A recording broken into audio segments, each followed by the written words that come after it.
Welcome to Shailu's home kitchen. ఈరోజు వీడియోలో మసాలా వడ పులుసుని ఎలా తయారు చేసుకోవాలో చూద్దాం.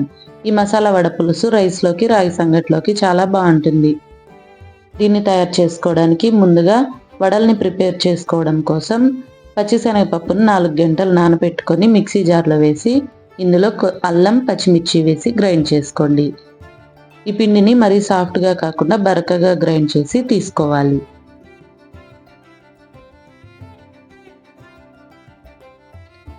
ఈ విధంగా గ్రైండ్ చేసుకున్న తర్వాత బౌల్లోకి ట్రాన్స్ఫర్ చేయండి.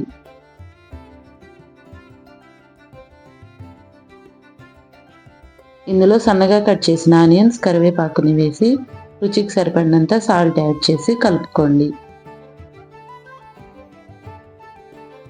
ఇదంతా బాగా కలిసేలా కలుపుకున్న తర్వాత పిండిని కొద్ది కొద్దిగా తీసుకొని మీడియం సైజులో వడల్లా చేసుకోండి.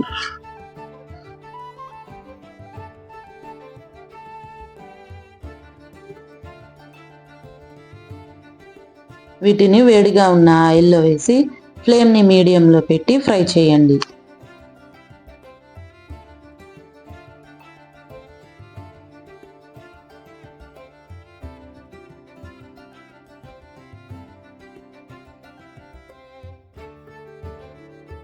వీటిని రంగు మారేంత వరకు రెండు వైపులా బాగా ఫ్రై చేసి తీసుకోండి.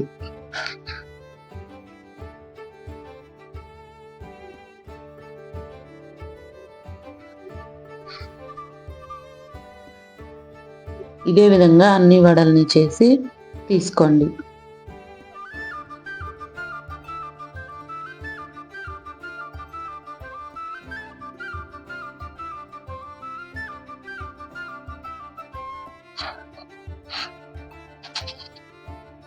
ఈ వడల్ని పక్కన పెట్టి ఒక బౌల్లో పెద్ద నిమ్మకాయ సైజు అంతా చింతపండుని నానబెట్టుకోవాలి.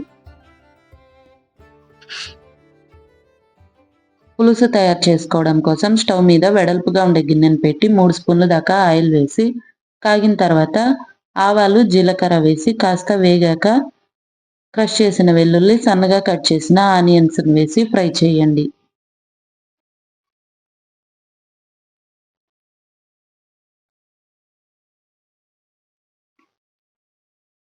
ఆనియన్స్ గోల్డెన్ బ్రౌన్ కలర్ వచ్చేంత వరకు ఫ్రై చేసుకున్న తర్వాత 2 టమాటాలని ముక్కలుగా కట్ చేసి వేసుకోవాలి.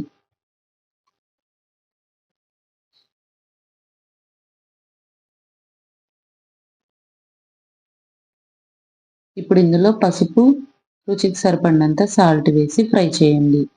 ఈ టమాటాలు మెత్తగా అయ్యేంత వరకు మగ్గించుకోవాలి.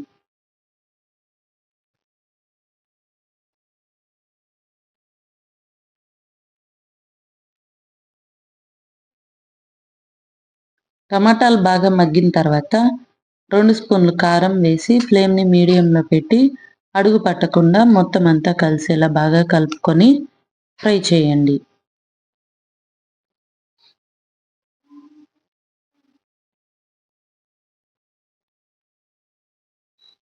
ఇదంతా బాగా వేగి ఆయిల్ సపరేట్ అయిన తర్వాత చింతపండు పులుసు వేసి 1/2 గ్లాస్ నీళ్లు పోసి పులుసు కాస్త చిక్కబడేంత వరకు ఉడికించుకోవాలి.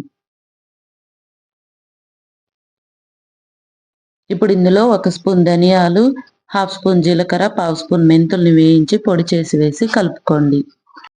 పులుసు కన్సిస్టెన్సీ ఈ విధంగా ఉంటే కరెక్ట్గా సరిపోతుంది.